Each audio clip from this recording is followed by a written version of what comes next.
en temps normal, mais nous ne vivons pas dans des temps normaux, le 70e anniversaire de l'OTAN aurait donné lieu à un grand sommet de l'ensemble des chefs d'État et de gouvernement des pays concernés pour célébrer le succès historique et le bon état général de l'organisation. Le succès historique,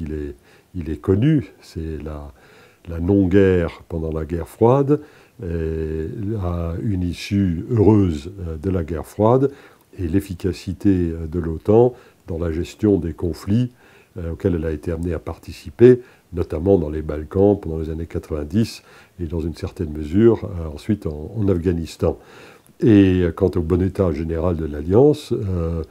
il est vrai qu'au cours des dernières années, les pays européens ont fait des efforts majeurs d'augmentation de leur budget militaire, des forces supplémentaires ont été déployées à l'est de l'Europe,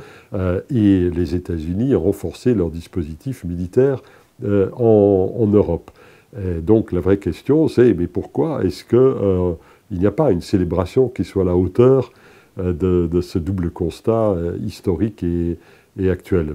Tout simplement parce que les États-Unis sont gouvernés par le président Trump, que la pérennité de l'engagement américain en Europe est soumise à doute par Trump lui-même et son entourage, à tort ou à raison, mais bien entendu, on est bien forcé d'en tenir compte. Mais au-delà même du président Trump, ce qui se joue dans les années qui viennent,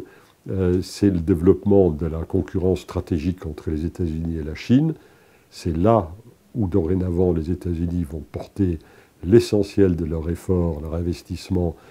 politique et stratégique, et la relation avec l'OTAN va être subordonnée à la manière dont les États-Unis jugeront le comportement des Européens par rapport